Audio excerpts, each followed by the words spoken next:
if you love what you're doing, you'll never work a day in your life. Wrong. The reality is that once you start a business, you end up doing all kinds of things that you didn't expect that you would be doing. The late night emails, the missing kids from a recital that you have to follow up on, skipping meals with your family and friends because your class ran over time, all of that stuff. The thing is, the studio is not supposed to be your entire life. It's supposed to support your life, not replace it. And that's the lie that nobody tells you until it's too late. Let me tell you a little story.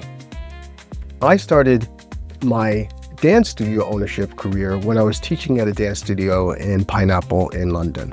And I realized very quickly that I could replace my income as a web designer doing dance classes, which is something I really love to do. And it would give me enough time to continue to audition, to be in shows and choreograph and all the things that an artist wants to do. That was my first big mistake. You see, I didn't think about my dance classes as a business. I thought about my dance classes as a source of income and opportunity to earn money rather than what it really means when you start a business. Basically, I owned a job. What does it really mean when you own a business? You start to wear multiple hats. You're the CEO, the chief operating officer, the chief finance officer. You do the syllabus, you do the class schedules, you do the emails, you do the forms, you do the flyers, you do front desk management. You do your phone calls, you clean the toilets, you sweep the rooms, you clean the studio. You're a logistics manager. You're doing costumes, choreography, lighting design, set design, customer relations, press relations, etc., etc. You do all of that stuff that you're doing that never seems to end. And when you started your business, you were thinking that all I was going to be doing is teaching dance classes. In most cases, you're not paid for all that other work. You're only paid for the teaching part. Yet all that other work still has to get done. And it's not on somebody else's time, it's on your time. You somehow have to fit all of that stuff in around your kids, your family, your friends, your own life, your own dreams, and all of that. That's the reason why starting with how much money you can earn or how many students you need to get is the wrong place to start.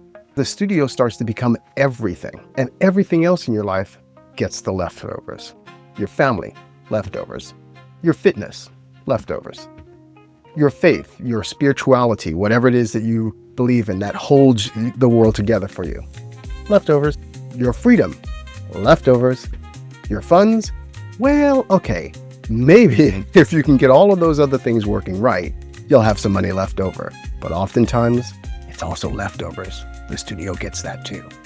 It was when I realized all of this that I started to think about the things that really support making a business. I call them the 5 F's. That's your family, your fitness, your funds, your freedom, and your faith.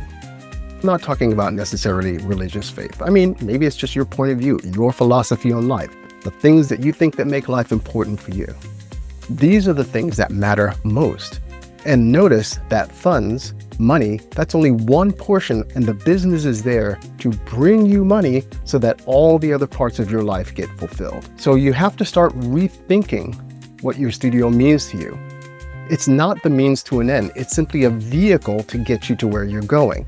And having more students doesn't automatically solve the problem. Having more staff doesn't automatically solve the problem. Having better social media doesn't automatically solve the problems. What you need to be doing as a business owner is roll it back to what it all means before you started the business. What I call your North Star vision. You see, for most studio owners, you end up with a situation where the studio is running you instead of you running the studio. And that's not a passion problem. That's not a student retention problem. That's an orientation or a systems problem. So in the next few minutes, what I'm going to do is I'm going to show you how you can start using AI in order to flesh out that big dream that you once have and reorient everything in your business towards achieving that dream. Are you ready? Here we go. This actually comes from my book. It's available on Amazon. I'm not pitching, but it is available on Amazon. It's called Revolutionize Your Dance Studio. And no, this is not a fake book. It's a real book that's already written. You can go ahead and pick it up for yourself. And inside of that book, This is on page 21, I believe, if you have the paperback version of the book. I'm not sure where it is on the Kindle version, and it's prompt 2.01, the North Star Vision. And what I'm going to do right now is I'm going to walk through that for you and exactly what it can look like for your studio. In fact, if you want to, you can DM me and I will send you this exact prompt to your email account, and you can copy and paste it to your heart's content. Here we go. Now, you can do this in any AI program that you like, but we're going to use Claude. What you're going to do is you're going to go to Claude, and if you don't have an account, or if you haven't signed in, go ahead and sign in. You're going to want to type in the following prompt. Act as a life coach for small business owners. Help me craft a detailed vision of the life I want to live by asking me questions one at a time related to the following 4 areas: freedom and impact, family and friends, fitness and health, faith and foundation. Then after that, you're going to hit the enter button, and your AI will start to ask you those same questions one by one. The key is to ask them one by one, otherwise it's going to give you all the questions at once. And it starts out with a very good question. When you imagine a Tuesday morning, not a Monday hustle, not a Friday wind down, just an ordinary Tuesday, what does your ideal morning look like from the moment you wake up? Now, your AI may give you a slightly different prompt. One of the reasons why I like Claude is because it feels a little bit more human, whereas some of them are just very mechanical and very structured. But no matter what it asks, you want to answer the question as it's presented to you. In my case, I'm going to say, I wake up in the Tuesday morning, I have a nice cup of coffee, and I start to do my morning stretch before meditating for an hour. I like to meditate. After my meditation, I sit down and I open up a few emails, answer them, and get to work preparing the classes that I have for the day. I noticed that a couple of teachers have come down with the latest version of the flu, but I'm not worried because my assistant has already jumped in to handle calling in additional teachers. I can also see that the costume delivery that I had is delayed, but I have an automation to automatically track those, and I realized that was happening, and I've already put into place a contingency plan in the event that the costumes arrive late. I immediately start to teach, prepare for my classes, and I work for an hour and a half before taking lunch. After lunch, I go for a long walk with my wife. We talk about what we're going to be doing the following weekend. I come home, I take a quick shower, and then I answer a few more emails just to see if anything changed for the afternoon. I go and pick up the kids from school, drop them off at their activities, and when I'm done, I pop into the studio to teach my class. While I'm there, I say hi to my administrator, who's already instructed the substitute teachers on what to do and how to get started. I teach my class. I have a couple of parents who want to ask me some questions about class, and I set up an appointment with them to do that over the phone. And then I go home and I have dinner with my family.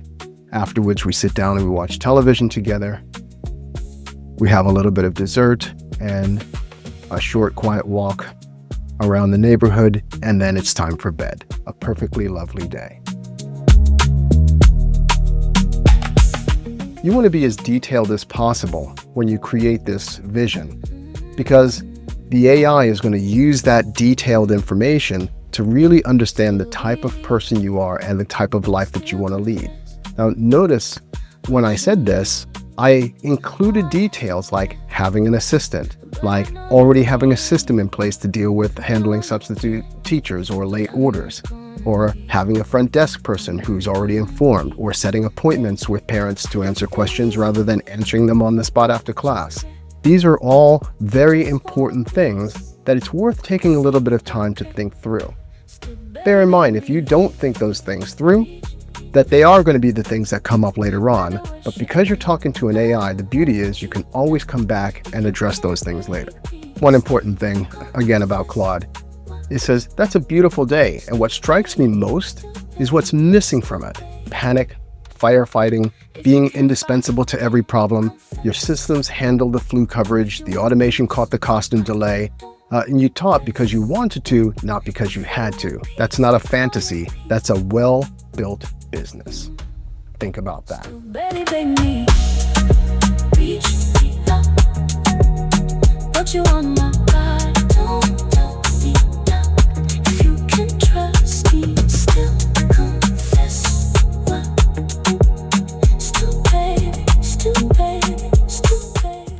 When I say my favorite students, I mean people who really enjoy dancing and don't mind working hard. For me, freedom means being able to choreograph shows that I want to, audition for shows that I want to, and have vacations whenever I want to with my family and friends, and not feel like if I walk away from the studio, the income is shut off and I'm ultimately sacrificing the very future I'm trying to build. I want my kids to be able to say that their parents were always there when they needed them. And frankly, sometimes annoyingly when they didn't need them. Our marriage is peaceful. Yes, there are always challenges that come up as people evolve and situations evolve, but we've learned to handle them adeptly and with love and respect for one another. And a big part of it is because we've always made time for each other, for the respect that we have for each other, for the love that we have for each other. Feeling physically good means that the aches and pains are the normal ones that can be expected through work, not injuries that were brought on because of overwork. It also means having a healthy lifestyle, eating healthy food rather than fast food because that's the most available thing to me, and having time to cook that food.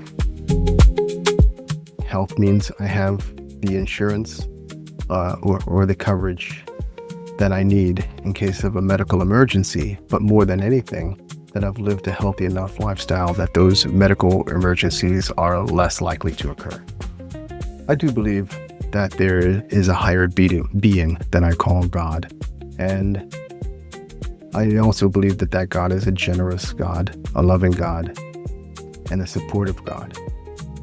Beyond that, I think that that God expects us to make the effort ourselves to see the world as it is and to react to things, or respond rather to things, with compassion and love rather than anxiety, frustration, guilt, or all the other negative things that we can respond with. I mentioned meditating in the morning for an hour, but I also meditate each night for an hour. And at least once a year, I go on a 10-day meditation retreat. All of these things are grounding for me and keep me aware that life isn't just for working, it's for living, it's for experiencing, it's for being in touch with the things that you love. Now, once all that's done, your AI might give you something like what I've done right now. It says, Omar, we've covered all 4 areas, and here's what I've heard. You don't want more, you want enough. With margin. Margin for your family, margin for your kids, margin for the choreography that excites you, margin to walk away from the studio and have it keep running without you. The vision isn't complicated, it's just rare. And that shouldn't be the case, by the way. A rare vision of just simply having a fulfilling life, that's not how you should want to live. In the end, it asks, do you want to synthesize everything into a written vision document? In my case, I'm going to say yes. If yours doesn't ask the same thing, you can always ask it to do it for you. Now, here's a very important point. This is going to become my foundational modus operandi. That's the thing that I'm reaching for. I'm not reaching for a huge studio with thousands of students, although depending on how my life tails, that may well be the thing that fulfills me, but it can also fulfill me in a studio with just 35 students. The important thing is not to make the business the focal point of your life, unless, of course, that's what's important to you. But remember, if your life changes, you can always go back to your vision and revisit it. If you want more help on how you can shape your business to fit your life rather than to consume it, I've developed a diagnostic quiz to help studio owners like you figure out where you are in the business. DM Freedom and I'll send you the quiz where you'll get an 8-page report to figure out exactly where you are and what you need to do to change things. In the meanwhile, you can certainly get a copy of my book, which is available on Amazon, and you can use the QR code to get you there. I look forward to speaking to you soon. Take care.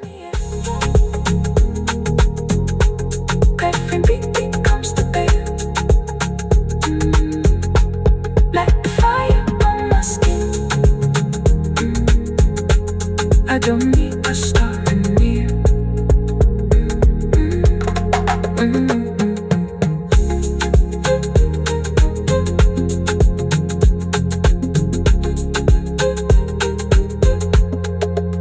Mob die, keep the sun. Ball green, stone.